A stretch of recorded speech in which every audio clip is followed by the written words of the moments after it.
Hello, everybody. I'm here today with Magenta Pixie, and we had a conversation earlier in 2017, and it sounds like we both enjoyed it, and it offered a different view into the different, I want to say, wisdom and teachings that we offer, and the collaboration and the interim conversation between the two of us can be. I know I enjoy it, and I heard from a lot of you that you enjoyed the kind of witnessing and observing that kind of dialogue and interchange between the two of us. So welcome, Magenta Pixie. Thank you for saying yes.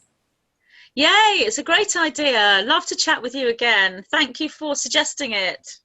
So initially when I reached out to you, it was right after the Harvey Weinstein scandals were starting to be revealed, and I felt so much uploaded information and I want to say cosmic insights about what was really going on.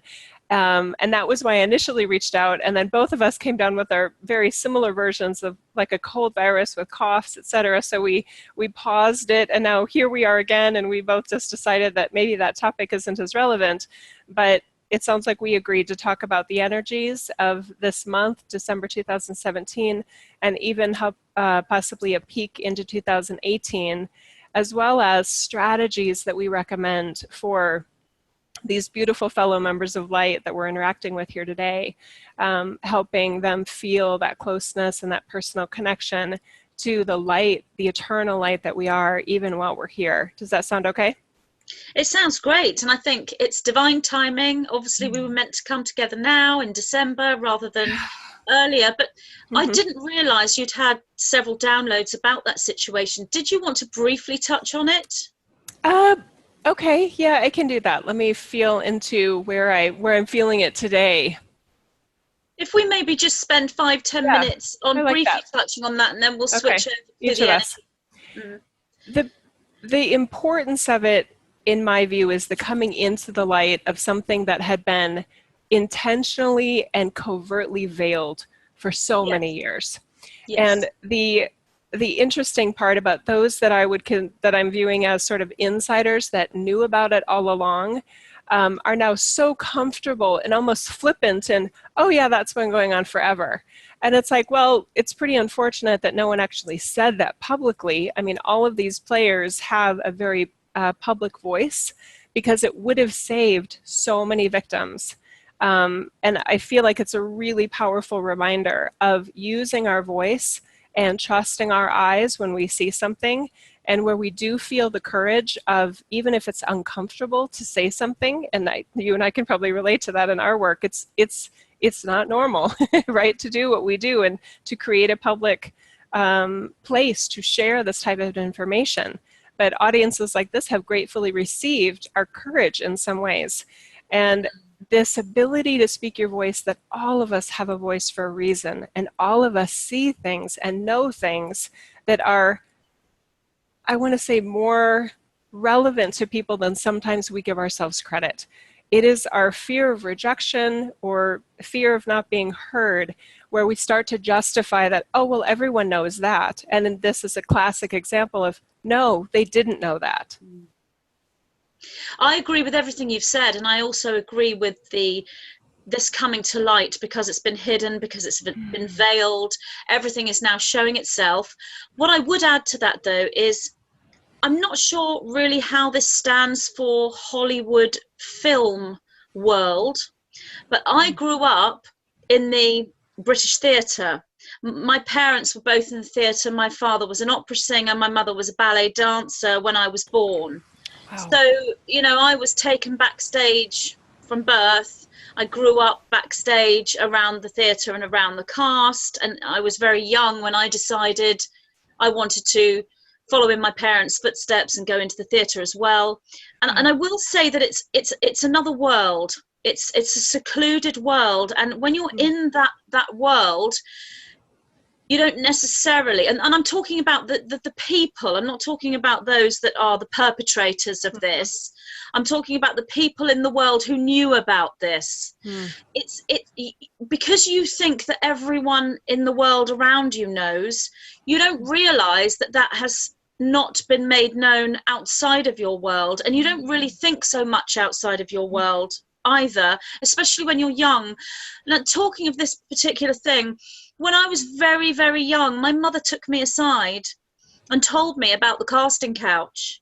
It was just a standard thing that we were taught as little girls. It's absolutely awful.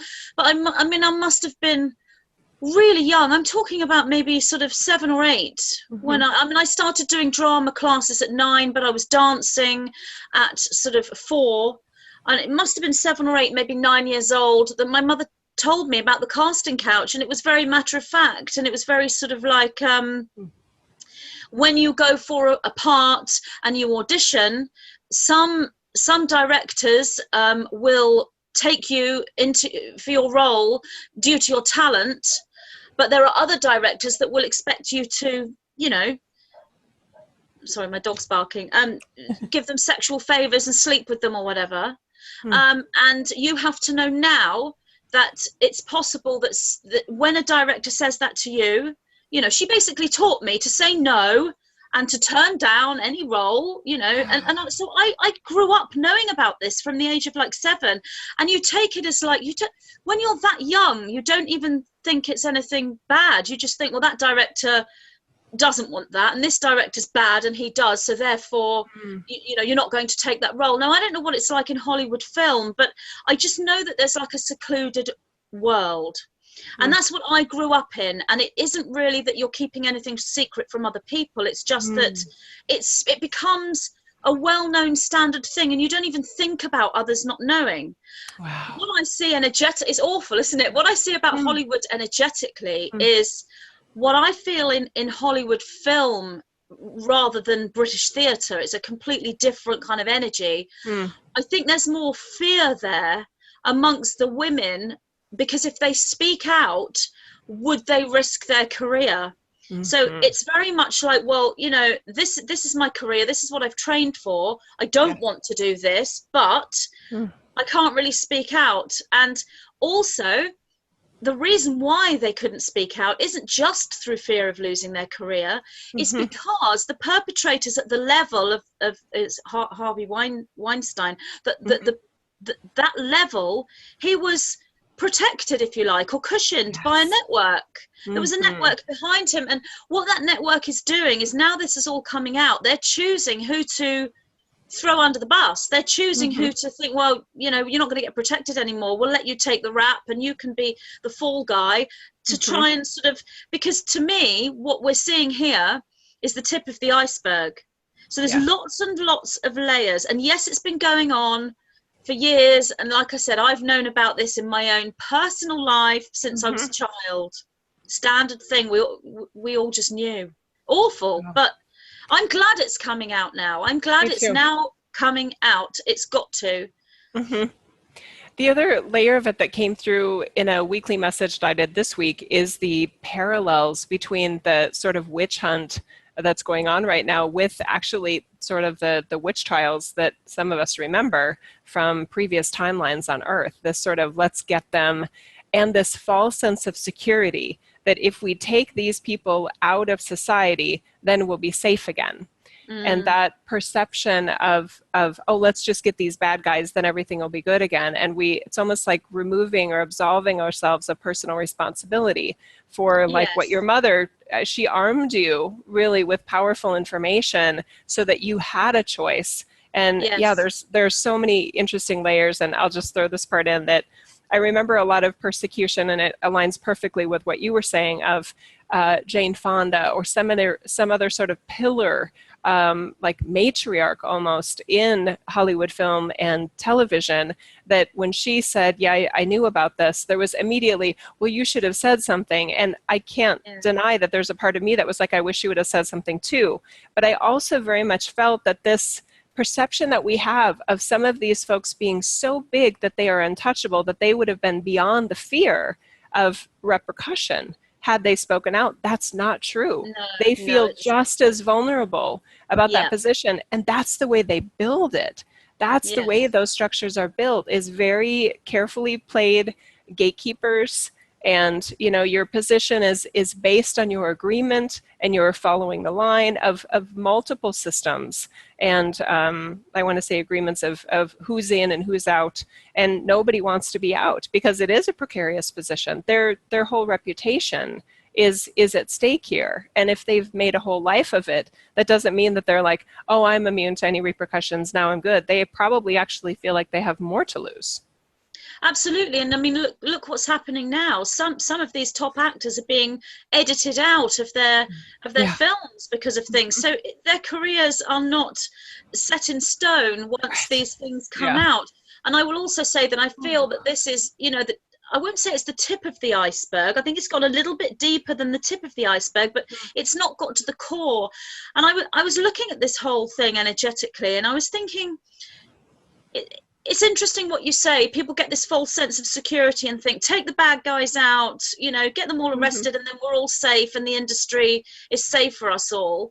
But really, if to use a metaphor, the film The Matrix with Agent Smith, and how Agent Smith is sort of going to all the other people and he's turning them into Agent Smith as well.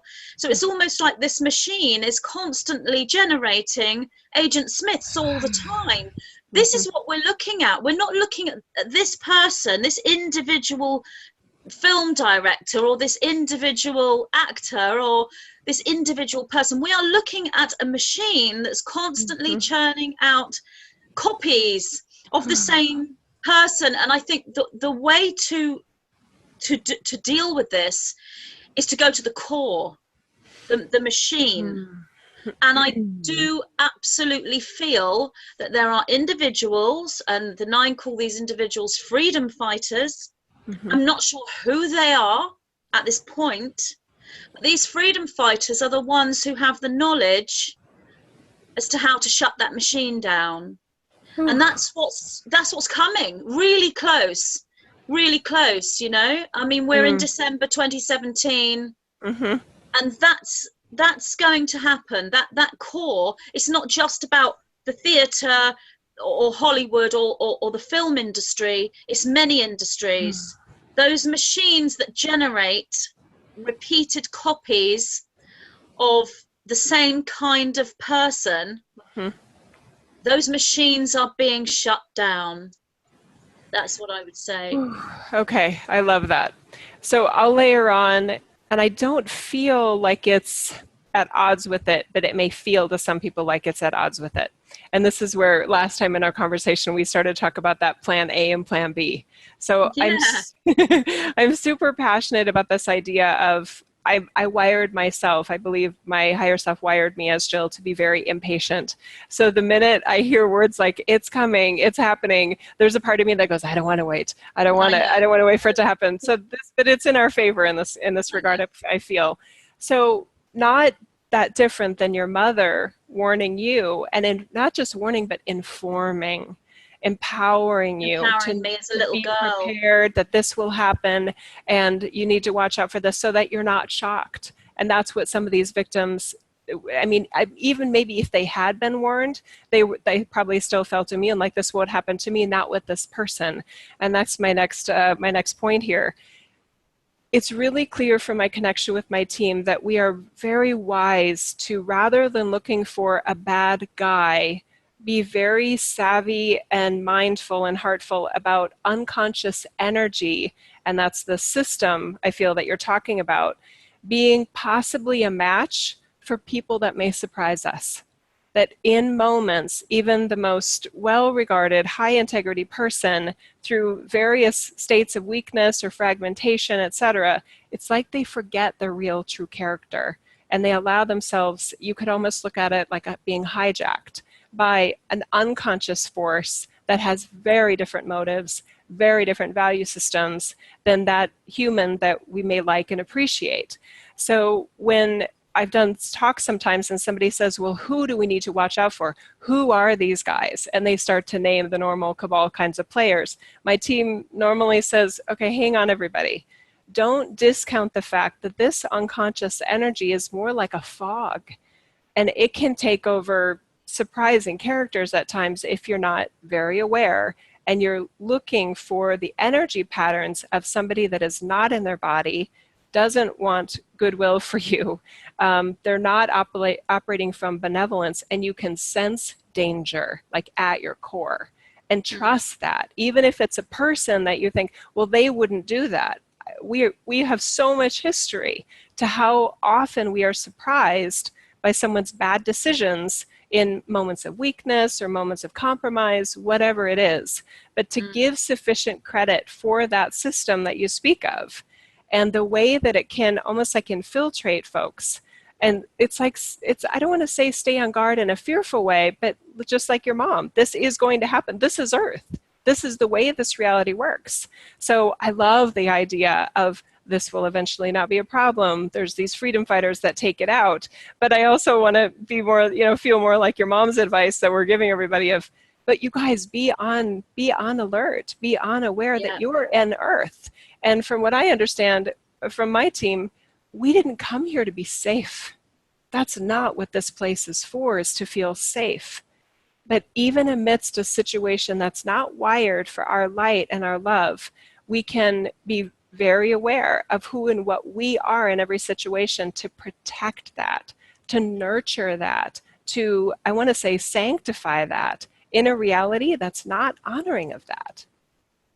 Yeah, I mean, I might say we came here to manifest safety in a potentially unsafe environment, but also I feel it's like a hive mind. You're describing this fog. I would see that as a hive mind, and it is a hijacking, but that's not to take away the responsibility of the individual human as well. So we've got so many layers here. Yeah. I think also you're talking about individuals working with their own intuition and trusting themselves. And I think, everything around us is a reflection of us building our own reality. And when we're faced with, let's say, for example, let's use actors as an example. You're faced with one actor and another actor, both great actors, both being in different, top blockbuster films. We learn to work with our own intuition by working with the energy of these people, by feeling their energy, or by what we see. So as we awaken more, we won't need to read things in the newspaper or hear things on the media about what people have done. We will know. You will see a photograph of one actor and think, lovely, what a lovely light person, pure, no dark energy there. Then we'll look at another actor and think and want to recoil, because you can see the hijacking, you can see how it's affected that person, and you can actually see the distortion. You can even see what they're doing. I mean, Harvey Weinstein, is this Stein or Stein? I say Weinstein because it isn't. Yeah, I think it's Weinstein. Weinstein. Harvey Weinstein is a perfect example. Yes. I mean, for someone who is psychic or clairvoyant or can read energy, it's clearly seen in his energetic field and in his aura. Yeah.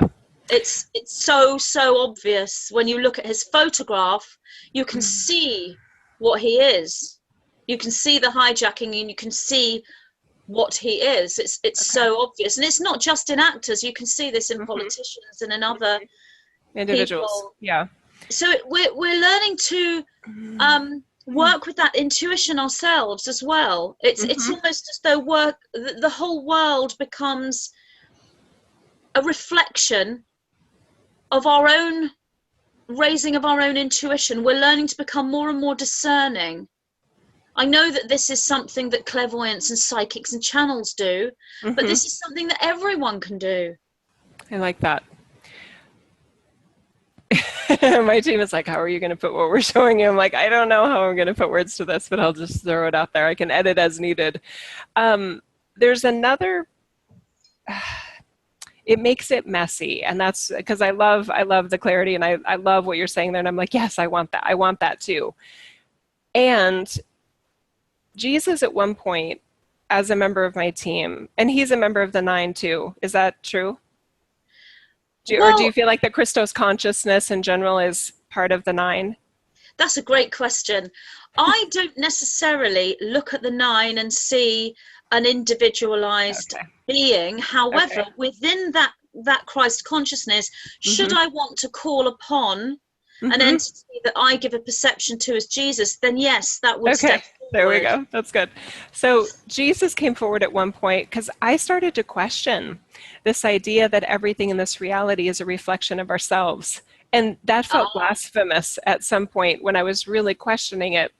Because basically it was like, well, if I see, someone's anger, but I don't feel angry, am I denying that I'm angry? Or is there actually a distinction between me and them where I am perceiving things that are not a projection of me? And Jesus came in, and what he offered is that there is a level of consciousness that not only is available on earth, but has always been available on earth, where you do actually take a distinctive perspective of who and what you are and who and what you observe. And I said, okay. And he said, that's what I did. So what I saw as pain or suffering or sadness was not a projection of me. It was a clear observation of that individual, that one. And then I said, okay, wait, you just said that one as if we're not all one. And he smiled and he said, well, in this reality, you do have the option of embracing the idea that you're all a one. And I still feel the bigness of that, Magenta, because when we slide into an idea that I am responsible, like you were talking about earlier with this idea about somebody that's been taken over by the hive mind or whatever terms we want to use, that they are responsible for their behavior, but I am not responsible for their behavior. And when somebody like Harvey Weinstein does some of these just diabolically dark things, that is not a projection of me. That is a creation, an unconscious creation of him and what he allowed himself to be a part of. mm. So What I it was, go ahead. I understand completely what you're saying, and I agree. I think what I was meaning by reality being a projection of ourselves, I wasn't Mm, necessarily meaning that someone's darkness is a mm, projection of darkness in you, because we're individual and we're all on mm, completely different stages. So we have this individualization. I think what I meant was that if you take the perspective where you're the only incarnated individual and mm, you see the reality as a screen mm, that is there to teach you to discover what is in you. And I mm, didn't necessarily mean if you see something dark, discover the darkness in you. mm. I was more meaning if you see something dark, discover the sight within you to be able to see it, And so that that you didn't. everything's a reflection, as in um, almost as if it were a teaching tool for your Mm, own growth. However, you wouldn't want to only take that perspective, because then that sort of makes excuses for mm, everyone else in your reality. Oh, well, they're meant to be really dark and awful and evil mm, so that you mm, can learn. So you mhm. wouldn't take only that perspective, but that perspective is true as long as you understood the other perspectives as well. So Mm, what I mean is that if you see somebody doing something dark, it is a learning curve. In the same respect, you have two channels. One is mm, delivering one type of channeled information, the other is delivering another. mm, And one might be delivering really truthful, loving, high mm. vibrational information, and another channel might be delivering complete nonsense. And it's your discernment that is attuned through that. So you would Yes. discern with words or with information, with someone like Harvey Weinstein and people like him, you Mhm, know, Illuminati politicians, whatever. Your mhm, discernment is triggered, which is what you were saying earlier about this being aware of your own feelings. mhm. And I think that's just one level to it. There's so many levels, There almost are. as though you could make the statement, this should not be happening, this should never have happened. You know, we've been hijacked, we've been trapped, we've been lied to, we've been cheated, and it should never have happened. It's absolutely diabolical and it needs to stop right now. All of that's true. You can Mhm, also take another perspective and say, it's all perfect. This mm, is all meant to be. Everything is as it should be.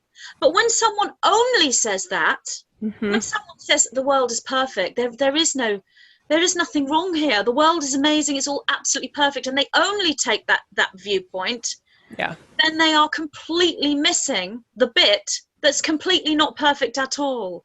And I know quite a few people who will constantly, repeatedly, when you try and talk about politics or President Trump or any other controversial subject, they'll say, well, everything's perfect. And I think, well, where have you sailed to? Exactly, Where are you? yeah. You know? Oh, I love this.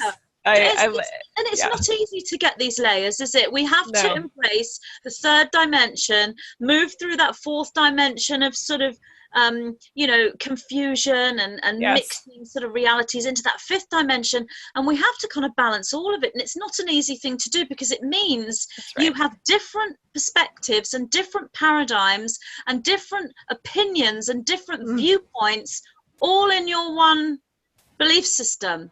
But Yes. that is ascension. It is ascension. And it's also multidimensionality. And I feel like we're sliding really beautifully into the topic of December energy and 2018 energies, because it doesn't get more clear. It actually gets more complex. And that to me is a really, I hope it's a call for all of us to embrace this, I want to say emotionally mature, balanced, I can handle this kind of. And I love that you brought up the story of your mother. Your mother was respecting you and trusting you enough as a young woman in a very mature adult industry, right? But you heard her, and I would say that allowed you to make very empowered decisions throughout the way. And she was handing you just your discernment and saying, "This is what I want you to be aware of. This is real." I do feel it was good. Everything you say is true. I think she put a little bit too much responsibility on the young shoulders. But then I never really had time to see it as anything bad. I think I saw it as, that's how it is. That's real. That's how it is, and this is how I deal with it. And it wasn't just about, you know, it wasn't just about that one subject. In the theatre, they're all very open. And, you know, I mean, when I was really, really young, I mean, I'm talking about sort of maybe 3 or 4, you know, I would see obviously men dressed up as women all the time. They'd be dame. Yeah. And they were often, you know, gay, homosexual. And when I was little, my mum would talk to me about, you know, this man dresses up as a woman because they're dame, and then principal girl dresses as a boy because she's a boy. This is how pantomime. And she would just matter-of-factly say that they would call it camp back then. I mean, this is back in the sort of late 60s, early 70s when I was really little. And they would say, that man's camp and that man's straight. And that man's straight means he likes women, and that man is camp and he likes men. I was so young and I just thought, that's normal. Never ever questioned it, and I've grown up that way. I'm very grateful actually to my parents for doing that, because that feeling of that being normal has stayed with me for always. And you see, it is normal. It is. This man likes men. This man likes women. They can choose whoever they want to be with. They can be heterosexual. They can be homosexual. And there's no judgment whatsoever coming from a child. So that was never ever there in me, ever. And when I met people who did have judgment, I could not understand it. So I am grateful for my mother in that respect. But I think she was sometimes a bit too open, and she told me things when I was just a bit too young. But then, you know, that's the way. She's trusting you. Yeah, that's so beautiful. Another piece that I want to offer, because this, I know for me, was really empowering when my team showed it to me. And it relates to this idea about the complexity of this reality. And you were talking about the, you know, seeing everything as, oh, well, that's perfect, right? So, because I didn't want to see murder and hate and famine and homophobic energy as perfect. I have my own value system about what I like in this reality and what I don't, and I didn't know what to do with that. And I was feeling into it. My team said, well, you know, you're an expression of your team. You're an animation of your soulfulness, Jill. And not everybody else feels that way. And that was big. And what I love to offer people is this idea that not everybody here on the planet incarnated at this time is like this group. There are many souls that literally incarnated to be in this reality, to forget that they're God, to have an experience that is allowed here where we can forget that we're God. So in that regard, I guess you could say it is perfect, because when you see somebody either acting like an ass or just being totally anti light and wanting to almost like to suppress light when they see it, that is the unconsciousness that's available in this reality. But that doesn't mean we have to like it. And No, that doesn't mean that our teams are asking us to pretend that we like it. no. Because when somebody gets harmed in this reality, our teams aren't saying, yay, I got hurt. That's exactly as planned. No, Yeah. we knew it was possible, but that doesn't mean we want it to happen. No. The nine have taught me to see this through dimensions, and I guess I use a Mm-hmm. dimensional scale. Mm-hmm. So it's just a model, I know, but the third being at the bottom, and then in the middle, the fourth, and then above that, the fifth. So I'm able to split those perspectives. So I think, right, my third dimensional self is seeing somebody, as you say, being an ass.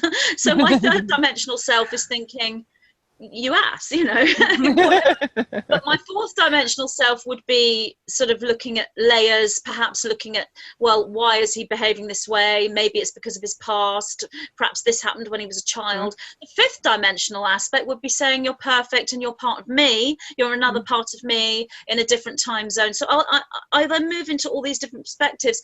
But I think with you, what's great is you've found your own perspective and belief. You're looking at all these other beliefs and you're thinking, well, I don't know as I can take that on board. I don't know as I agree with this. And then your team come in and they stand there sort of as an opposing communicator with you. And then you work things out with the conversation with them.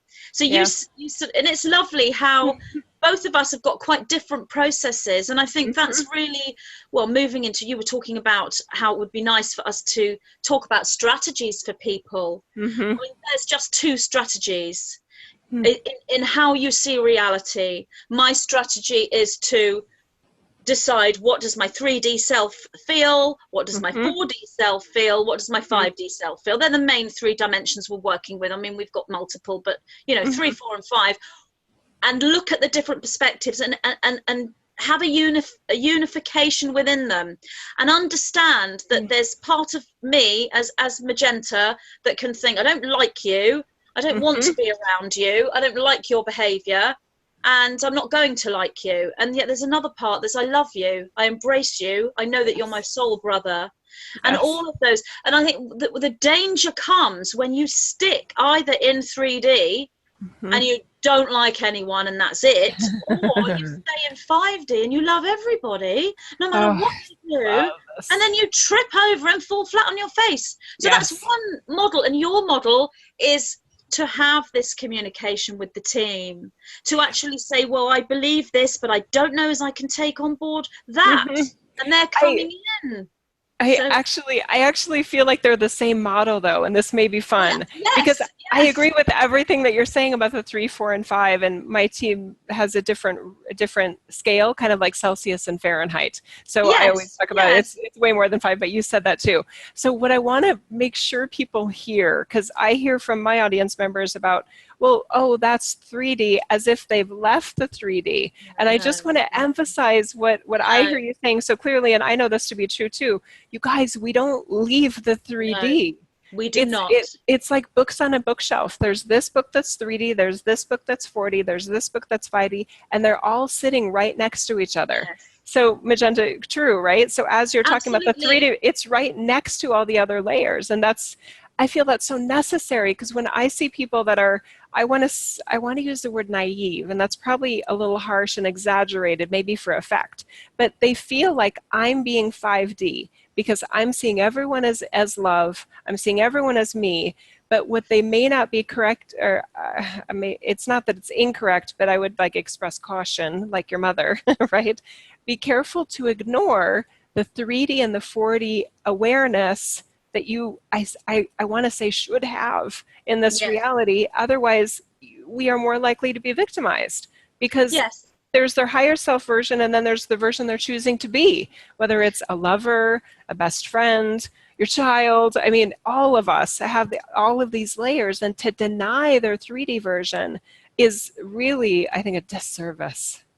It is, but it's a journey, and some people haven't got to the level where they can expand into more than one dimension at the same time. They're still in a linear time frame. So even though they may have jumped into 5D and discovered 5D, because they're linear in their thinking, which in itself is 3D, they haven't they're basically, it's, to use the metaphor, they've seen the new world, they've seen the 5D world, they can see it, they can feel it, but they haven't quite got there to live. Right. But another metaphor to explain to those people about leaving 3D, take a piano. If you're a pianist and you want to create a symphony, if you are jumping to 5D and leaving 3D behind, that's like only using these keys, but you can't use these keys here to make that tune. And we need all of those keys to make that symphony. But it isn't easy. And when I first woke up spiritually, I guess that's what I would have done. I discovered 5D, and I'm there. And it was so beautiful. I wanted to forget everything else. I wanted to be gone.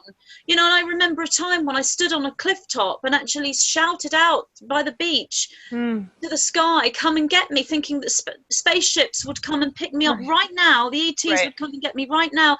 And I remember thinking, why am I even here? I've learned everything that there is to know in this reality. There's nothing more I could possibly learn. I know it all. And this was 1993, before I'd even begun. But because I'd spent a few months in 5D, I thought I knew the lot. So it is a journey, and there's always more to learn. And I think the major learning is when we do embrace those multiple dimensions. That's multidimensionality, as you say. But I have the same as you. I've had people say to me, you're fluffy bunny, you're off the planet, you're one of the love and light brigade, you do us a disservice because you're not looking at the real world. And I'm thinking, you know, what can you say when I know that I am? But I've had the opposite. I've had people say to me, you're too negative, too pessimistic. Well, yes, but I've had people say to me, I'm too psychological. I'm looking with the mind, and I'm forgetting the spirit. And I'm like, I work with the now. How can I? So everyone's going to have a different perception. And of course, if somebody isn't balanced in themselves, then they might see a reflection in you. That's the parallel swing. Yes. And it's. But we are coming into that balance now. We are all coming in. Well, I remember when I looked at the New Age community back in 1993 when I had my awakening, and there was a huge divide between people who had floated off into the space and were totally ungrounded, 5D, forgetting 3D. And when I first sort of came back into that field, when I first started to bring forward the Nine's messages in 2008, I noticed that hadn't really changed that much from 1993, but it is changing now. And I think more and more people are getting it. Yes. And, you know, these metaphors are difficult, aren't they, to understand? Sometimes, like, you know, the splitting of the worlds, there's an old earth and a new earth. When I first heard that metaphor, I did actually think, well, does that mean there will be two planet Earths in the sky? And then with ascension, I did actually think, well, are we actually leaving this dimension? Will a portal actually open before me in my bedroom that I'll step through, and I'll actually have a completely new body and a totally new face, and I'm going to be in another dimension? And in the early days of these metaphors, it took me a while to understand what these metaphors meant. Yes. And you know, if you repeatedly release messages, I've had people say to me only recently, you know, you repeatedly tell a saying, ascension is this date, and you know, the DNA activation is this date, and then it doesn't happen, and then you pick another date. Aren't you tired of all this constant telling us that something's going to happen when it never does? But I have to think, well, everything that's been said has occurred on the dates when it's been prophesied. It's just that some people can't see that because they're not feeling they're not feeling the merge between the dimensions. I love that. And they don't know what they're looking for. And sometimes No, we don't know what we're looking for because we haven't created within those dimensions yet. So here's where exactly. the beauty of my, the way we all fit together in this beautiful mosaic. My impatience, in this case, I can relate to that person, not about complaining Yeah. about you in any So regard, do but I. I but totally relate to it too. it's like I don't want to wait either. So I find myself always like, yeah, I don't want to wait. What can we do now? Yeah, I don't want to wait. What can we do now? So I really love this idea that by allowing ourselves the complexity, that not only by being 5D, okay, let me slow this down. This feels important. When we are 5D, that we don't have to leave the 3D. So it's not that we're begrudgingly drag it along.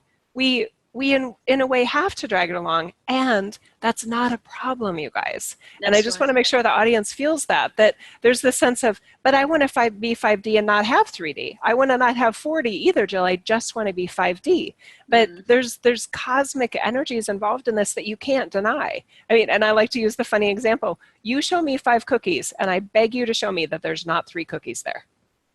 It's just nature. You can't have Yes. 5 without 3. You can't have 6 without 5. So Yeah. we need to adjust our perspective, and that's what I was going to offer about this idea of, well, they're not there yet and it's their journey. So here's my impatience coming in. But it's nonlinear, you guys. So for anyone that's out there saying, but I want to get to the point where I understand what you're saying, and I want to feel the benefits of embracing my 5-dimensional range in consciousness, and I want to say energies and patterns. And I also want to find a way to figure out what to do with this 3D version of myself. So And that that is the journey. Yes, and that can be a nonlinear approach, you guys. So Yeah. sometimes I know for me, the impatient is a very impatient one. When I hear journey, I think, oh, there's going to be a lot of time involved in this. It doesn't have to be a lot of time, because really a lot of what's happening with this pulling back the veil and with this, I want to say, eruption of scandal is Yeah. because of those of us that are truly, I want to say, cosmically, divinely straddling the 3D, the 4D, and the 5D. We have a structure, a basis of being able to accept the truth of what's really going on.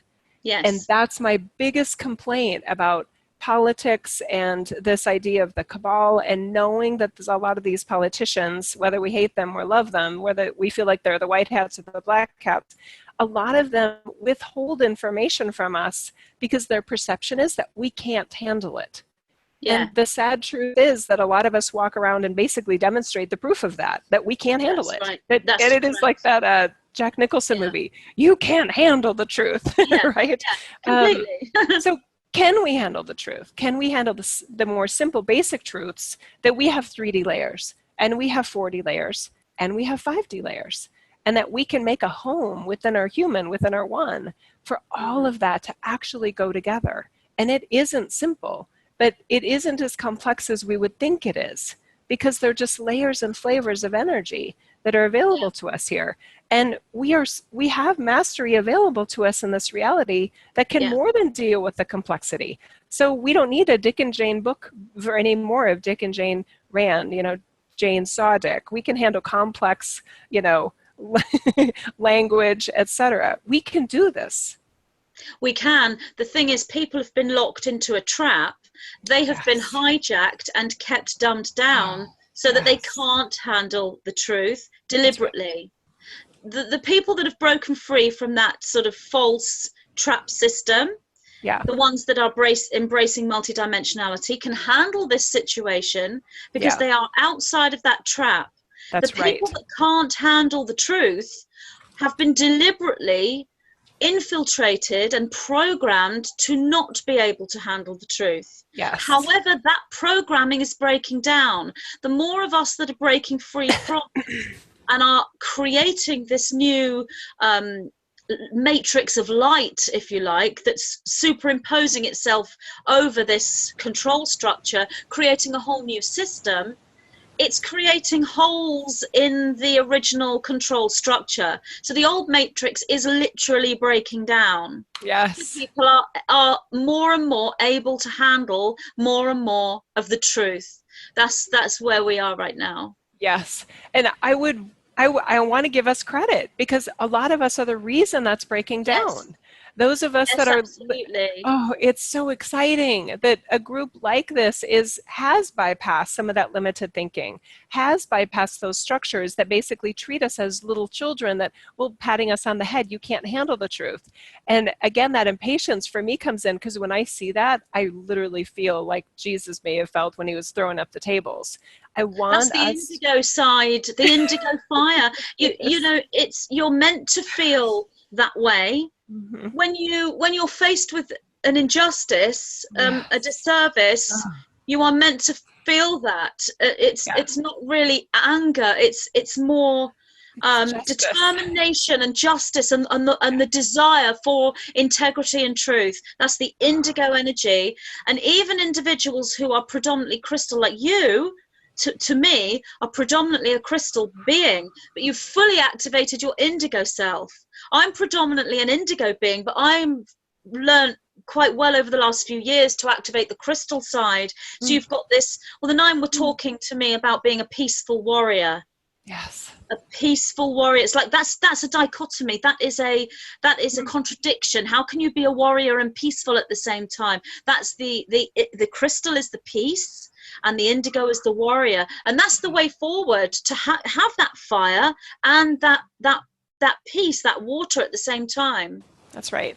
Because somebody has to say no. Yes. And your mother, and I love that you're still kind of questioning about whether you were responsible enough to handle it at that age. She wanted you to have that responsibility because you were interacting in an industry where you needed that information. And Yeah. that's why she handed it to you. And I would say the same. I keep going back to that story because the parallels are just so perfect in my view. That this is Earth. This is like your mother saying, "Hey, heads up, this is going to happen." So Yeah. this idea, and it does remind me of what you were saying, the nine said about the freedom warrior. I mean, Magenta, I would say that that freedom warrior energy is exactly what you're describing. And isn't it possible that it actually is here? And then that's what's setting in motion these new energies. Yes, absolutely. And you were saying about people to take credit for what they have done, and I would Mm. absolutely agree and say to any light worker who's been working for X amount of years without really knowing what they're doing, moving crystals around and earth healing and meditation and etc etc, give yourselves a pat on the back, because you Mm. have definitely influence this reality. And in the recent channeling that I did, the nine actually talk about this and talk Mm. about how the indigenous people, the shamans and the Hopi and many different cultures of spiritually aware individuals have kept portals and streams open within this matrix reality. Those Yes. portals have never shut down because there's been constant spiritual work. What's so Mhm. interesting is that has been focused upon this time period we're in now. Mhm. You know, This is we are in that time period now, that sort of ascension time period. We're in December 2017, and it's here and now today. yes. Oh, I love that. And then the waiting may be over, which to an impatience, temperament, that's an Well, the exciting thing thing. is, with the waiting, this is an issue. If you are waiting, you are creating a reality for yourself where you are waiting. And then what you get is waiting and waiting and Yes. waiting. Yes. So if you That's can so beautiful. actually let go of the waiting and think it's here, it's like it's here. This is it, and there will Right. be a series of exposures. There will be a series of crash downs. There will be a series Hmm. of breakages of the old system and flourishing of the new. It's not Yes. going to happen in one night. There's no No. way that in the physical dimension we can have the entire cabal arrested and the That's truth right. blasted out on the news to That's everyone right. across the world in one day. I It's love going it. to be an uncovering, but it's these waves and these waves, and it's wonderful because it started. The whole thing was about it starting. You had to get Yes. that first wave going, And we've been stuck in a reality where we were caught because nothing was working towards releasing. Once that, it's like a wall. Once you take the first brick out, that wall starts to fall. That brick's come out. We collectively, as starseeds, since the beginning of time, our forefathers and our ancestors, we've been working to do this, because this whole trapping system has been, there's been an awareness of it from the minute it was set up. There's always been a counteracting to the dark from the light. So that brick has come out of that wall.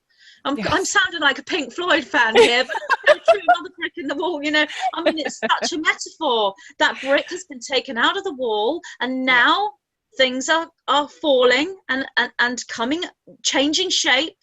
Yes. And what's so exciting is the spiritual individuals who've had all this information and these downloads, and or the researchers, the truthers, can find out what's going on by researching. A huge amount of people have known about this for quite some time. Now it's becoming tangible. You can actually see it in the physical world. And the sleeping individuals, this is what the Nine was saying in the most recent channeling, the sleeping individuals are seeing it too. They don't know what it is. They can't make sense of it, but it's becoming tangible for them. The crumbling of this old system is there in your face, whether you're awake and aware or still sleeping and you're not aware, and you don't even know who the Cabal are. You know something is not right and something's changing. Yes. Oh, that feels so huge. I love how you said that.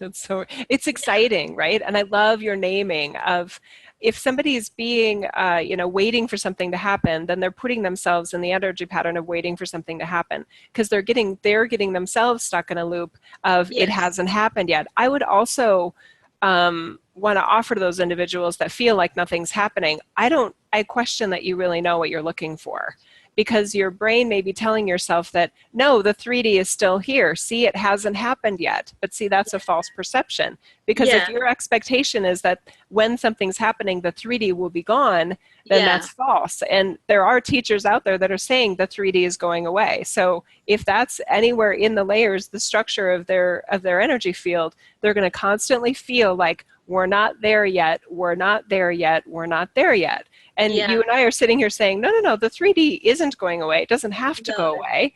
And we can add on layers, just like any good mathematician would when you want a bigger number. You add on to it. So we add on to these layers. We create a system where all these layers can actually work together. It may still feel a little clunky, and that's okay.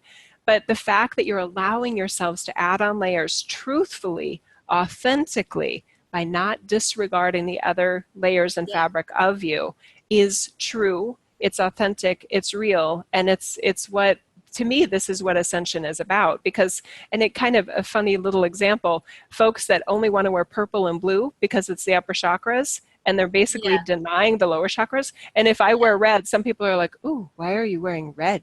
I love red, right? Like, that's so low vibe, right? I'm like, if you're trying to get rid of your root chakra, you're really, really going to have some trouble.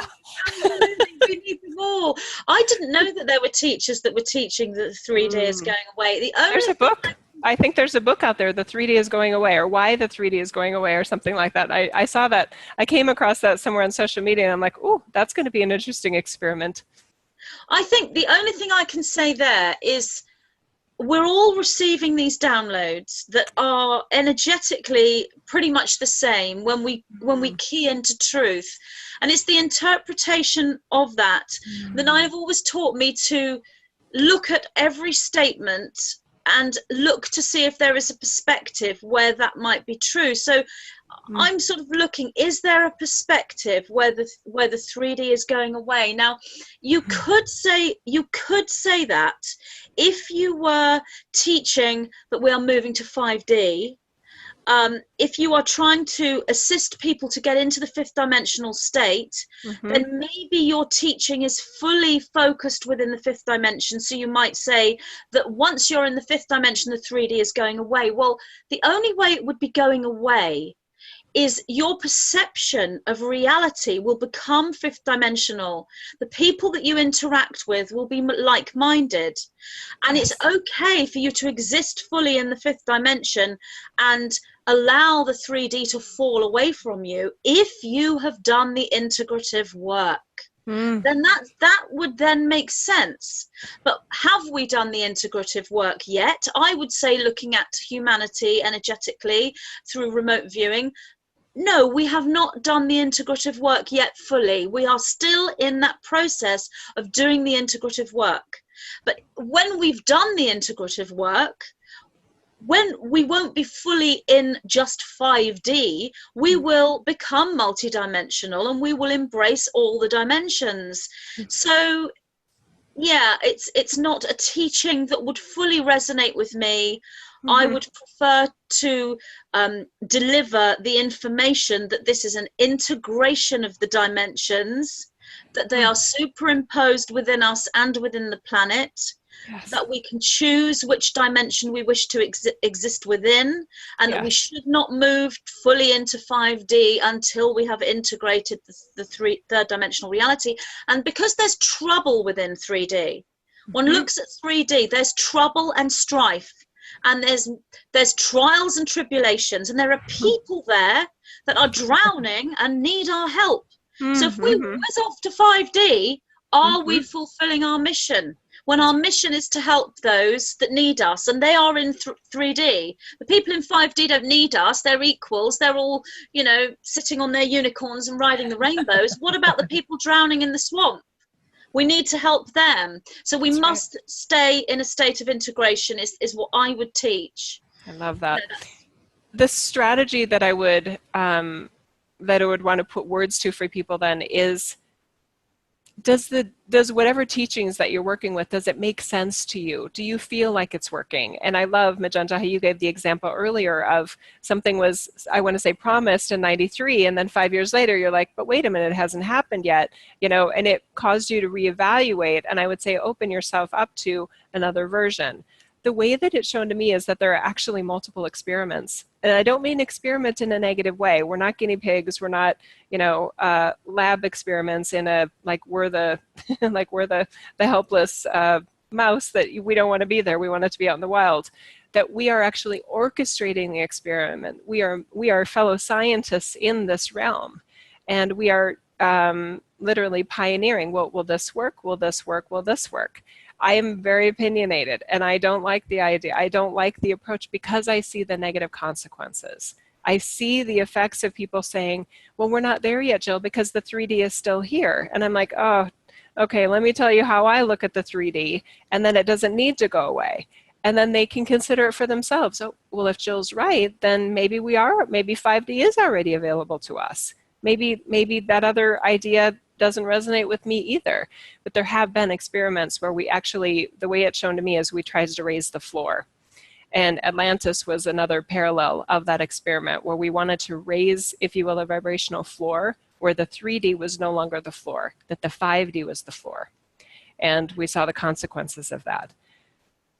We self-imploded because it denies the free will of those that either consciously or unconsciously are operating in that 3D vibrational range. So when you raise that floor, you self-implode because of the free will construct that's a cosmic law. I can absolutely resonate with that regarding Atlantis. Yes, that does definitely fit, knowing the energy of Atlantis and what happened there. But it's funny, I remember somebody once saying to me, this was prior to 2012, prior to the 21st of December 2012, when everyone thought that, we were ascending to 5D or ETs were coming to get us, or we were walking through a portal or whatever. I remember writing some comment saying, in my next video, I'll do whatever it may be. And someone said, well, how are you going to be able to upload videos when you're in the fifth dimension? Because obviously the perception was, that we wouldn't have it. Be here. Yeah. But I too, like I said, when I first heard of these metaphors from the Nine, and the Nine don't come straight in and say, oh, no, you've got that wrong. They don't tell you. They give you the delivery of the energy. You see the pictures, you see the metaphors, and then it's up to you to analyze and work things out. It's only when you've integrated everything that they then may come in and then give you some more dialogue. So I think the strategy, really, that I would give to people like this. is if you are able to make communication with that higher self aspect, whether it's speaking to ascended masters, other beings through meditation, whether you're hearing a voice that sounds like you but feels a little bit different, whether you have a feeling, the communication with the intuitive aspect that has a wider periphery. And this is another thing as well. There are some people out there, and I've seen that the teaching, you don't need guides and higher beings to teach you when you should be doing it yourself. That is true. But that perspective is assuming that guides and higher dimensional beings and extraterrestrials are outside of you and are totally separate to you, which they are from that point of view. However, there is another perspective where they are all you, and they're more oneness with you because they are in a higher dimensional state. So I could say I have 9 beings with me that are my guidance system that are helping me and teaching me. That's a truthful statement. But I could also say I'm doing this myself. There's nothing outside of me. Me, Magenta Pixie, I'm the one that's doing this ascension by myself. I'm the one taking action. Both of these are correct. So I would say find those perspectives where you can communicate with that guidance system. If that doesn't work for you and you prefer to be more intuitive and more feeling, or maybe you're more scientific and you like to research rather, whatever makes you feel good and excited about learning, whether it's watching someone's videos, whether you're in the truther community and you like to follow the teachers like David Icke and Alex Jones, if that's your path, go for that path. I do the whole lot. Sometimes I will listen to those people. I think they're really interesting. And I find that some of the more third dimensional teachers will trigger me. I can listen to Alex Jones screaming and ranting and raving and thumping his fist on the table at these cabal, and I can like watch him, and then I can go away and I will then somehow take his energy and transmute it into a higher form within me, and then communicate with the 9 about what he's just said. Yes. So there are many different strategies and different ways. But my number one strategy would be to find some communication with your higher self in whatever way that may be, because this is where you will find your intuition, and your intuition knows all this. You've been through this journey already. This blueprint has been laid out for you, and you can find out what it is you came here to experience, and you can actually look forward into these different futures and see these different timelines and these different outcomes for you as an individual and for you as a soul and for the planet. So I think that's the strategy, but it isn't going to necessarily be easy. We are going to see things come up in the media that are going to be horrifying and awful, but the spiritual aware individuals have an advantage, and that advantage is that they already know pretty much to a point what's happening. They've had some kind of, like my mum telling me when I was a kid, she forewarned me. We've had that too. We can do this. The people who are aware can do this. They can navigate these coming times. It's the people who lie asleep that are going to have more of a problem, and that's why we need to be strong to be there for them as well. But I say be strong, but don't feel that you've failed if you have a day where you don't feel strong. I wake up some days and I think, I can't do this anymore. I don't feel strong. I feel weak. I feel like I'm anxious. I don't want to go out. I don't want to make any videos. I want to give it all up. That's normal. We are human. It's okay to feel anxiety. It's okay to feel fear. It's okay. There is no one that is judging us for how we feel. And then once we allow that, we can come back to that strength again. And it's almost as though I was talking about these waves of truth and these waves of awareness. Well, we have those waves. We follow those waves. We have a wave of creativity where we want to work all day long from 9 in the morning till midnight, and we want to write and we want to speak and we want to speak. And we live, eat and breathe the spiritual energy. And then the next minute we go into a slump and we want to sit on the sofa, put our feet up and just stare at the TV or read a magazine. It's okay to be this way. I want to offer another strategy to those folks that don't feel their own connection. And I would offer them that nothing in this reality is denying the eternal light that you are at your soulfulness. You didn't stop being eternally light because you're human. Your being human isn't evidence that you weren't good enough to stay in heaven and that you're here as some student that needs to turn yourself into a master, like a frog turning itself into a prince. So if you don't feel that natural connection with your team, if you don't feel that you receive messages either for yourself or messages for anyone, you are not less evolved. That's just for whatever reason how you wired yourself. You're not deficient. So your strategy in that case, if you have, even if you've tried different things to try to get connected, maybe like I am or like Magenta is, you don't have to keep working at trying to get that connection. There's another way to do this, and I want to make sure you know that. And that is to trust that you are eternally light and that there is nothing, no thing that can ever happen to you in this reality or any reality that truly diminishes, damages, or denies the eternal light that you are. And that is liberation for a lot of people, because I don't have the numbers about who of us is wired for connection with our team. But I've been doing this long enough, not as long as Magenta, obviously, but I've been doing this long enough with my client work where some people have tried a whole bunch of different things to get connected. And my biggest concern is that they feel like they're missing something because they don't feel the connection that we have. And their brain has said, if I don't have the connection like Jill has, or like Magenta has, or like so-and-so has, then I'm not good enough, or I'm not 5D yet, or I need to have that. And I would say, no, you don't need to have that. What I would put in place of that is eternally trust that your light is beautiful and amazing and fully available to you here. And that doesn't mean you have messages from your team. And it doesn't have to mean that, because I totally agree with Magenta that you are an animation. You're the human expression of your team, whether you have dialogue with them or not.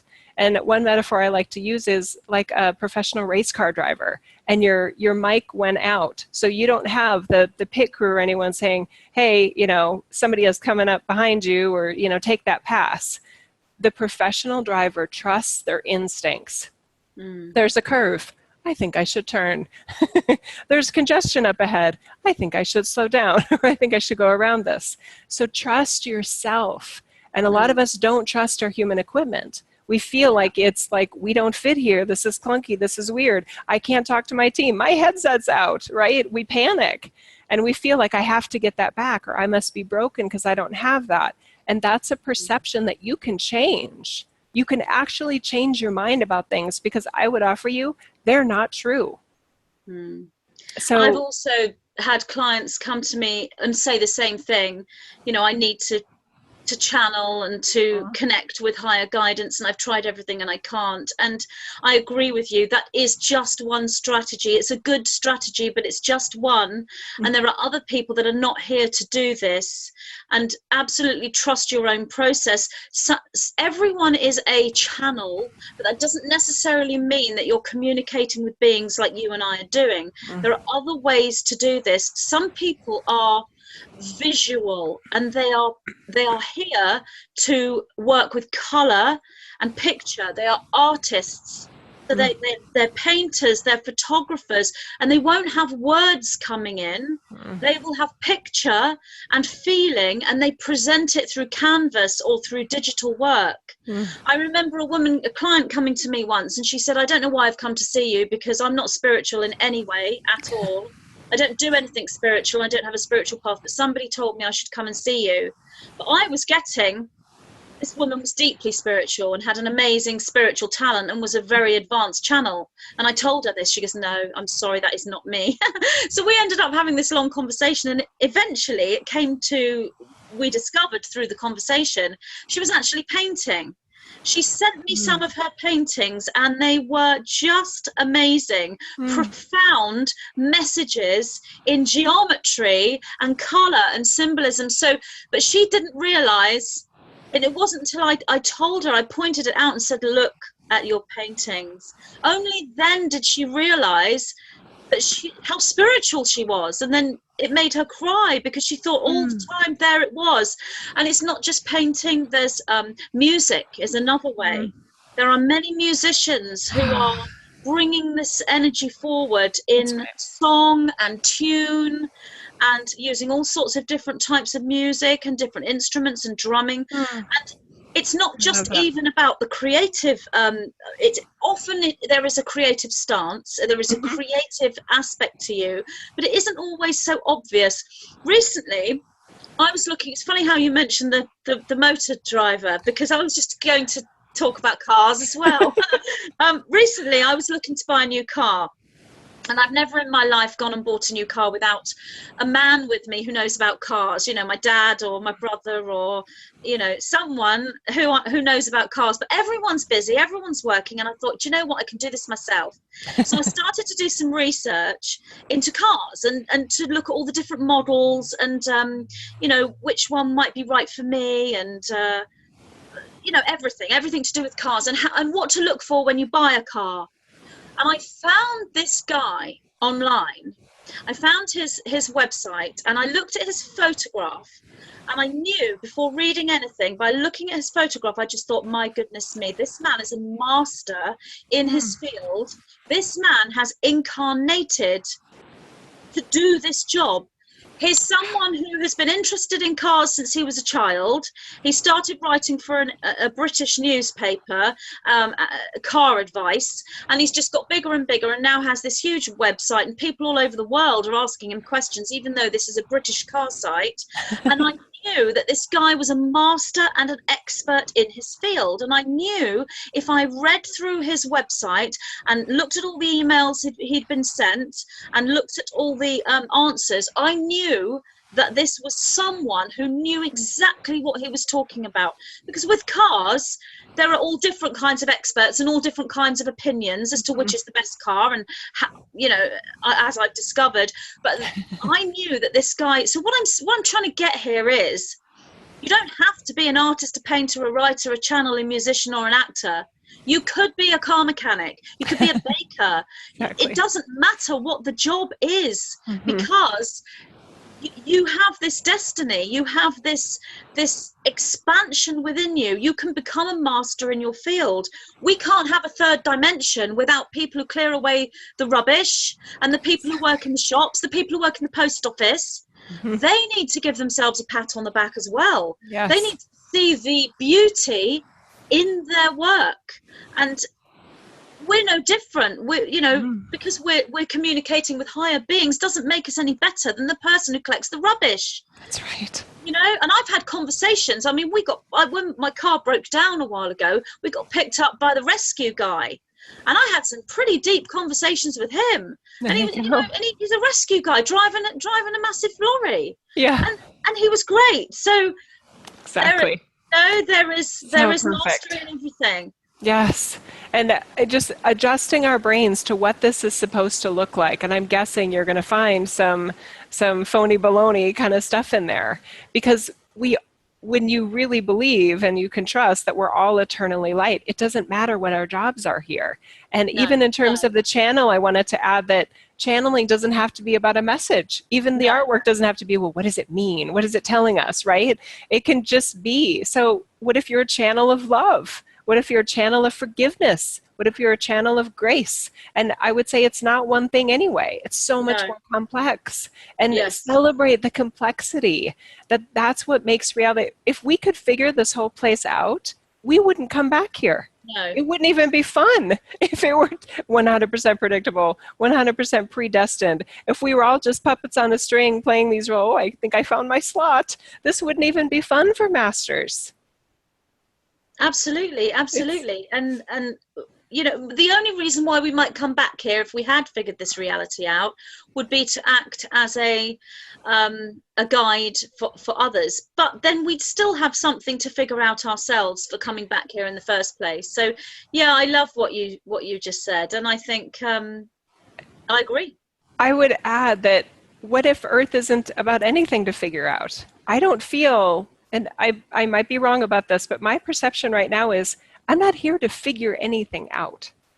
I'm here to be in a very, very personalized expression of the light of source that I wanted to be here. And through circumstances, I ended up in this line of work. I liked who I was when I was in business too.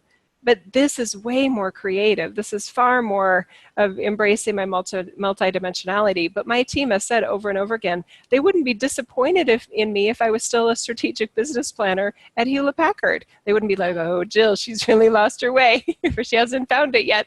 I mean, they would be like, oh, she's pretty good at that. Is she having fun? Is she shining her light? Is she being the loving, curious, problem solving, fixer kind of person that she is? Yep. Sounds good to us. Yeah, I mean, that's all true. There is a certain predestined pathway when you move into alignment, though. So you wouldn't really have stayed in that job because your predestiny is to be here. But what you're saying is, I would say, is the crystal energy, which is, I'm not here to figure anything out. I'm here to be. I'm here to be an expression. I'm here to feel the energy. That is simply who I am. I'm shining my light. That's the crystal energy. I feel the indigo energy is analysis. It is about figuring out, but the beauty is you can choose. You don't have to embrace the indigo energy. You do not have to be analytical. You don't have to figure things out if you don't want to. You can stay fully in the crystal energy and shine your light and be, and just sit in your garden and love the roses, and you are still sending your light to that grid. You are still helping with that ascension process by being in the crystal energy. I like being indigo, so I want to figure things out. I do too. Yeah. I couldn't be any other way. Yeah. But it's not wrong if you are in a state of beingness, as long as the beingness is active beingness. If you are in complacency passivity. And passivity, then no, that is a resistant energy. Yes. But if you are consciously within that crystal energy, if you are consciously in your beingness, through a conscious awareness of it, what you will often find, though, is when you stay in your beingness consciously, you will find some creative expression usually bursts forth from you. You'll start writing poetry, or you'll start creating a beautiful garden, or making pretty pictures with shells, or going for constructive walks. You will find something, because there is momentum in everything, even in beingness. There is momentum within this reality, but that's conscious beingness, and we can have that. It's really about not seeing yourself as a failure. That's the main thing, is not thinking I've been left behind, I'm not very spiritual, I should be doing this. The thing is, I still do it, though. It's not something that we can easily just sort of rise above our feelings of failure. I decided to do some channeling, did some channeling that came through, and then I made the decision to do an analysis of the channeling without thinking that this is actually a 30-minute channeling. It's all about December. I've got 10 pages or 9 pages of printout here, and where I talk so much on just one paragraph, I've done a few videos, and I'm thinking, oh no, I'm never going to get them all done by the winter solstice, and I'm going to have to completely rearrange my entire December and cut out some of my social events. And the 9 said to me, there is no deadline for this. There's no, you don't have to set yourself a deadline for this. It's okay. The videos will come out when they do. And to put pressure on you to get videos out is completely the energy that you are moving away from the 0 point. You won't be able to move into that space. And so they sometimes have to come in and remind me, and then I remember, you're right, I'm not going to. So if I don't get all these videos out in December and I'm still talking about the winter solstice in February, it's okay. I'm trying not to do that. But if that happens, it does. I love that. It's funny. I love, by the way, and I appreciate, thank you for what you were saying about the crystal and the indigo and the blend and that kind of thing. It makes me feel that it's not that, and I for some reason I want to clarify, possibly defensively, and I'll own that if that's the case. It's not that I don't love figuring things out here, but I don't feel like I have to. I feel like I want to. And it's interesting because, and I think we're both similar in this way, I don't want to figure out how we got to where we are, although I do some of that just for my own mental, I want to say, entertainment and satisfaction, that there's some storyline that can make sense of this place. That is very satisfying to me, and I find it satisfying to others. What I get really passionate about, though, is the problem solving in terms of what's a possible way forward out of this. So when I look at, you know, the failure of the media industry to be a source of unbiased, authentic, relevant and helpful and assistive and supportive information for humanity, and I feel like it's failed in that. And then I look at WikiLeaks. WikiLeaks just cropped up like a new flower in the flower garden, right? And it changed everything because it holds accountability and it provides a channel, if you will, of different information that isn't being received by the established media. So the established media says, that's going to disrupt our sponsors, that's going to disrupt those that endorse us, so we're not going to publish that, and you know, discouraging it from ever being published. And then something like WikiLeaks pops up, right? And there's another avenue, another literal channel for authenticity and uncomfortable truths, etc. I think of it with Bitcoin and other digital currencies, that our banking system has a level of corruption and manipulation and withholding of the free flow of financial, I want to say, energy and commerce. And then you have something like digital currency coming up that's still mysterious to a lot of people. And in PayPal was a bit that way too, and then I feel like PayPal has gone the way of the other institutions. But we do have a lot of evidence, and I would say growing evidence, for disruptors. And I'm excited about those disruptors, and I actually like it that they're not regulated. I like it when it has a system of self-mechanizing honesty and personal responsibility. I'm a huge fan of all of us being personally responsible for our joy, our well-being. And yes, there's a lot of ways that isn't easy to do in this reality, but there's only so much time that we can sit around and complain about how it isn't fair. And it takes us also alongside that to say, okay, but I just got to figure out what I'm going to do to deal with this. Yeah. So there are a lot of, and I would say growing in 2018, these disruptors that are reason to celebrate, because that allows those other systems. The other systems sometimes don't even have to be us with hammering, you know, to take the bricks out. Sometimes they fall on their own because they just become so antiquated and outdated that nobody wants to use them anymore. Well, that's the old energy, you know, that's not sustaining anymore. And the new energy is the freedom and the transparency. It's interesting about the media, because when I first started to go online with the videos, the Nine were telling me that coming in through YouTube or through social media with these messages was the backdoor media or the new media. And the front door media was the mainstream media, and we're coming in through the back door. But what they've now said to me in the last, recent few months is the alternative media is now the front door. Yes, it is. We have just switched.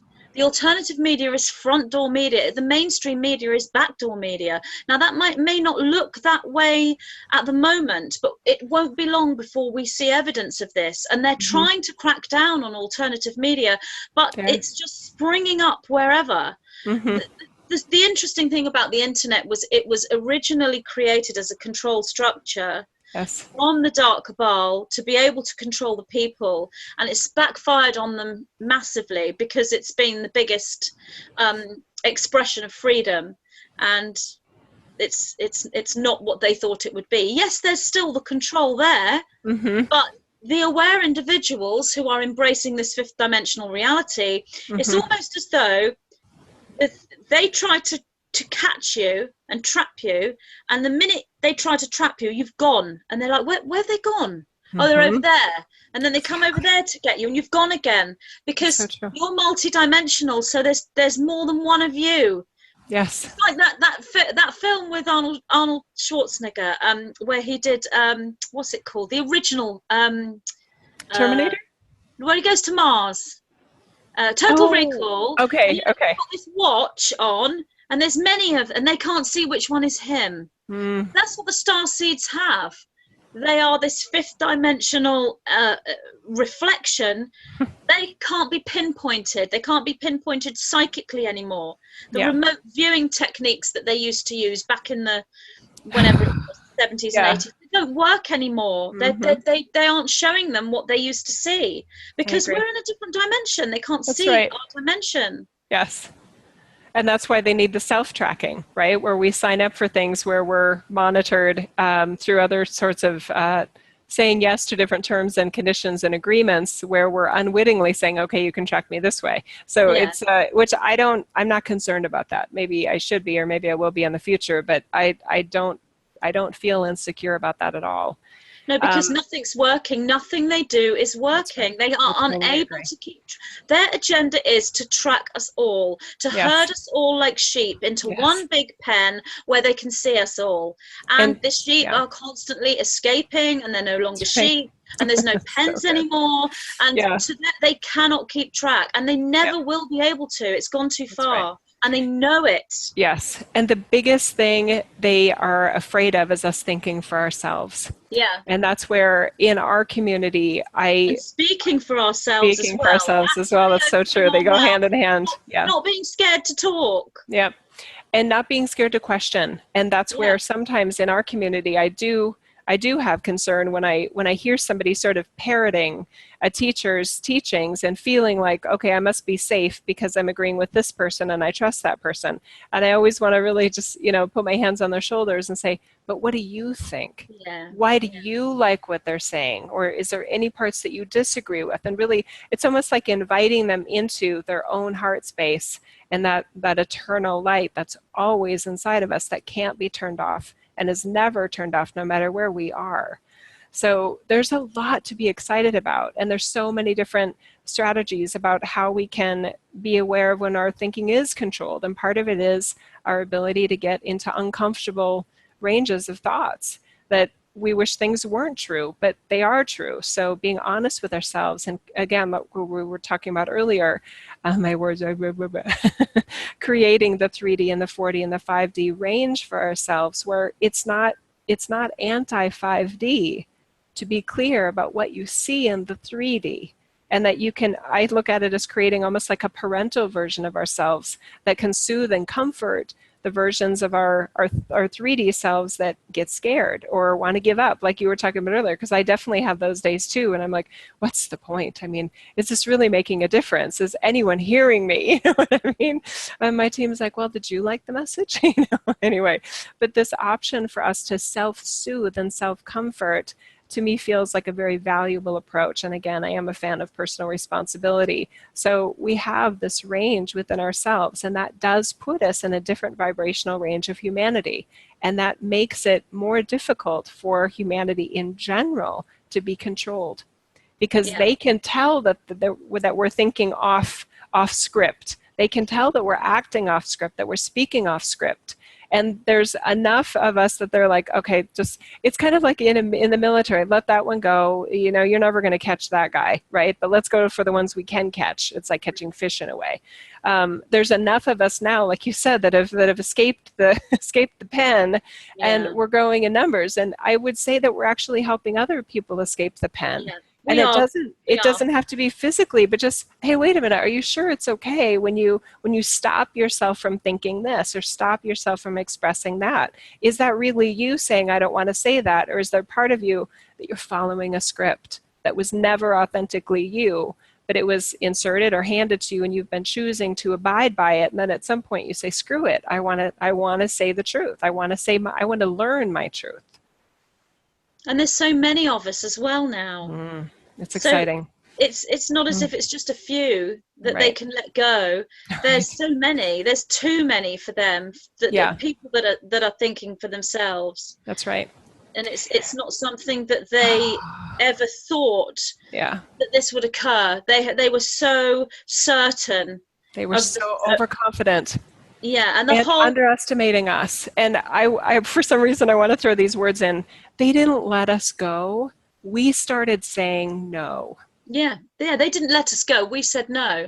And of course, this is showing in the political movement with Brexit. You know, I mean, it's totally against the agenda to move away from moving into the super state, and they're still dragging their heels in allowing it to happen, trying to find some strategy. The point is, it really doesn't matter whether Brexit happens or not. The point is, Brexit occurred through the vote. That's right. The energetic has occurred. We have had an energetic Brexit. And then we look at America and we look at Trump, probably the most controversial subject in any field. he hates a script. And I feel that that's probably why both of us, by you and I actually, it's not that we think he's a great guy or that we want him to take care of our children for a day, right? But he goes off script. And at this point, he's way off script. Like you said, my indigo layers love anyone that goes off script, and not anyone. I don't want somebody to go off script and harm somebody, but there is some value to him going off script. And for that position to be filled with an off script, very, very bombastic sort of like knee-jerk sort of person, starts to diminish the structure of control that had been in that office. And we have the perfect example of it with Israel and the capital of Jerusalem and the USA Embassy. I actually heard a video montage this morning of all the other presidents since Clinton in 95 saying, and we will declare Jerusalem as, they all said it. They all said it as a campaign pitch, and none of them did it. No, none of them did it. It's got such spiritual significance. Yes. And so, you know, systematically, energetically, even if things haven't been done, the minute that they are even looked at, discussed and observed, that timeline starts to come up. So everything is different now, even though Trump probably hasn't been in office a year, has he? No, it's in January it will be. January. It's only been 11 months. And so much has been done. That's and yet other people are looking at the media and seeing how he's disrupted and destroyed this wonderful system that was working so well. And he's come in and destroyed it all. Whereas the truth is the complete opposite. But what I would say to anyone who is having problems embracing 3D and wanting to be in 3D and wanting to escape to 5D, what I would say is, there is beauty in 3D. It's third dimensional beauty. It isn't the same beauty as 4D or 5D, but there is third dimensional beauty. And I would say, well, what is it? Look for it. Where is the 3D beauty? If you look for it, you'll find it. It's like using a television program as an analogy. I was talking to a friend of mine. We were talking about programs we were watching, and I was saying, I love The Walking Dead. So this is a spiritually aware woman who is embracing love and light and fifth dimension. She goes, Magenta, how can you watch a program about zombies? So let's look at the program The Walking Dead as if it were a representative of the third dimension. Okay, so this is a program about zombies. Zombies have taken over the world in this program. Where is the beauty in watching something like that? When you are looking at the screen and seeing zombies being ripped apart, where is the beauty? And she didn't quite get what I meant, and I said the beauty is in the acting, the costumes, the direction, the talent and the creativity that's gone into it. Yes, there is infiltration there. There's no doubt. There are the infiltration using TV, emotionally trying to hijack your emotions as a viewer, just like the media is doing. So we've got something like The Walking Dead that is building you up and building you up and building you up, and then crashing you right down to the point where you can be traumatized. If anyone's seen The Walking Dead, I'm talking about season 7, episode 1. They'll know exactly what that can traumatize you, and it would. You can actually be traumatized from the storyline. So I'm not saying there isn't hijacking there, just like there is in the third dimension. But how do you rise above the trauma from watching season 7, episode 1 of The Walking Dead? How do you rise above that trauma? Because it is trauma, and I could feel trauma in me when I watched that episode, but I knew how to transmute it. How do you do that? The acting is superb. Honor the creativity of the actors. Look at the actor who's playing the negative Guy, look at the acting, look at the costumes, look at the set, look at how well it's executed. Honor the creativity and the entertainment value that you are getting to try to counteract the trauma from that episode. It's exactly the same with the third dimension. We've got infiltration, we've got the zombies, and we've got all of the dark stuff threading through the third dimension. Where is the beauty? Where is the creativity? What can we honor? We can honor nature, we can honor our family, we can honor the birth of our grandchild or our niece or nephew, we can honor a little kitten. There are things of beauty here. Yes. Why would we want to leave that behind when we can have it all and have 5D at the same time? Beautiful. I feel like that's a wrap. Do you feel like that's a bit of a closure right there? Just a perfect ending on that. It's so good. I did feel that too. Excellent energy. Kind of just fed into the ending. Nice little button on the end. I love it. Magenta, go watch The Walking Dead now. Okay. No, I'm curious because I have heard good things about it. And I haven't. I do like Stranger Things though, and I do like some other things that and I saw Ozark on Netflix, and that one I was like, there was a part of me like, why am I watching this? But I actually did appreciate the ending. But there were parts of it that were just like shock value, Pulp Fiction kind of things. Like, this is supposed to shock you, and I'm like, I am not even shocked at this point. What does that say about me, right? But that's the strategy. Yeah, exactly. It is the strategy. I agree. So anyway, why don't we each give our website so people know where to find us? Why don't you go first? Okay, so my website is magentapixie.com.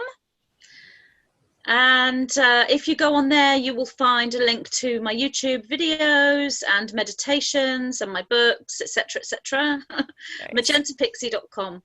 So. What is the name of your latest book? Because I know I've seen the title of it, and the energy of it feels fantastic. It's Divine Architecture and the Starseed Template. Bit of a long title, I know, but I just needed to fit the architecture in there because it's so important in describing what's in there. You are building architecture, divine architecture within, and the Starseed Template is the template we've all come in on as a starseed from that metaphor. Beautiful. I love it. Yeah.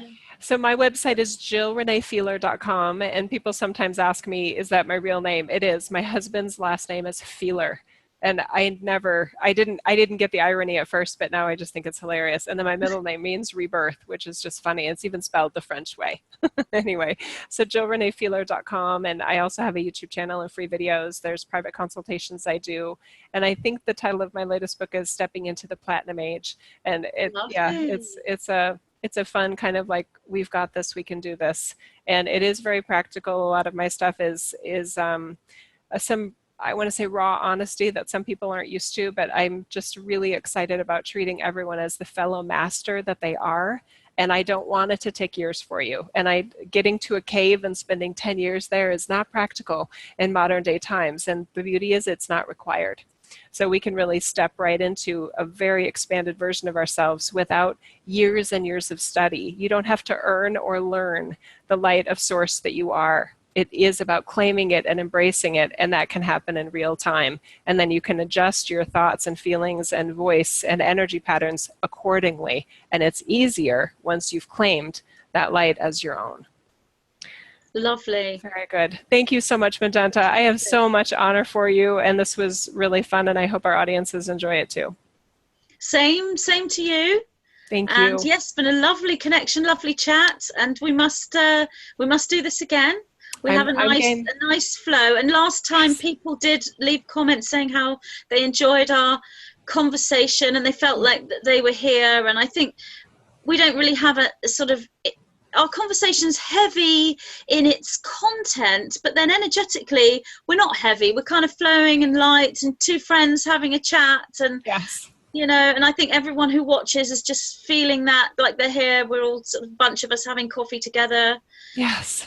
If we were all in the same room, we could do. Wouldn't it be nice to have like a big hall and have all the stars together and have a big party? Okay, yeah. You got me dreaming about another interaction then at some point, and I'm game for that too. Yeah. Have a beautiful evening, Magenta, and happy holidays, everybody. Thank you. You too. Happy holidays to you as well. Thank you.